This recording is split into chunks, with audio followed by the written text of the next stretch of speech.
কাকু একটা গল্প শোনো। এক লোক বিদেশ গেতাছে, বাড়ির সবাই কান্নাকাটি করতেছে, বিদেশ যাইতেছে গা, করবো স্বাভাবিক।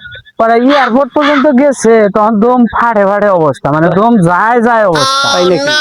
মানে এই দেড় ছেড়ে যাইতেছে গা, কবে না কবে আবো, এটা মনে মনে ধরো খুব টেনশন। তো যাই হোক, বিমানে উঠছে, এখন মানে ও এমন উজবিস করতেছে, মানে ওর দুম যাবো গা। আমি কইছি, হাই রে সোনার বাংলাদেশ, এই দেশ ছেড়ে যাইতাছি গা, তাইলে একটু জানালা ঘুষাইয়া এই দেশটা দেখতে দেখতে যাই। তখন ওই টাইনা ওই বিমানের জানালা খুলছে, অমনি একবারে বাতাস হয়েছে, তখন উসাইছে, দেয় খেতা ছিঁড়া মাথা বাই করছে। গরমের দিন, মানে মাথা ডাইকা শুইছে, ধরছে বোবায়, তো স্বপ্ন এটা দেখছে।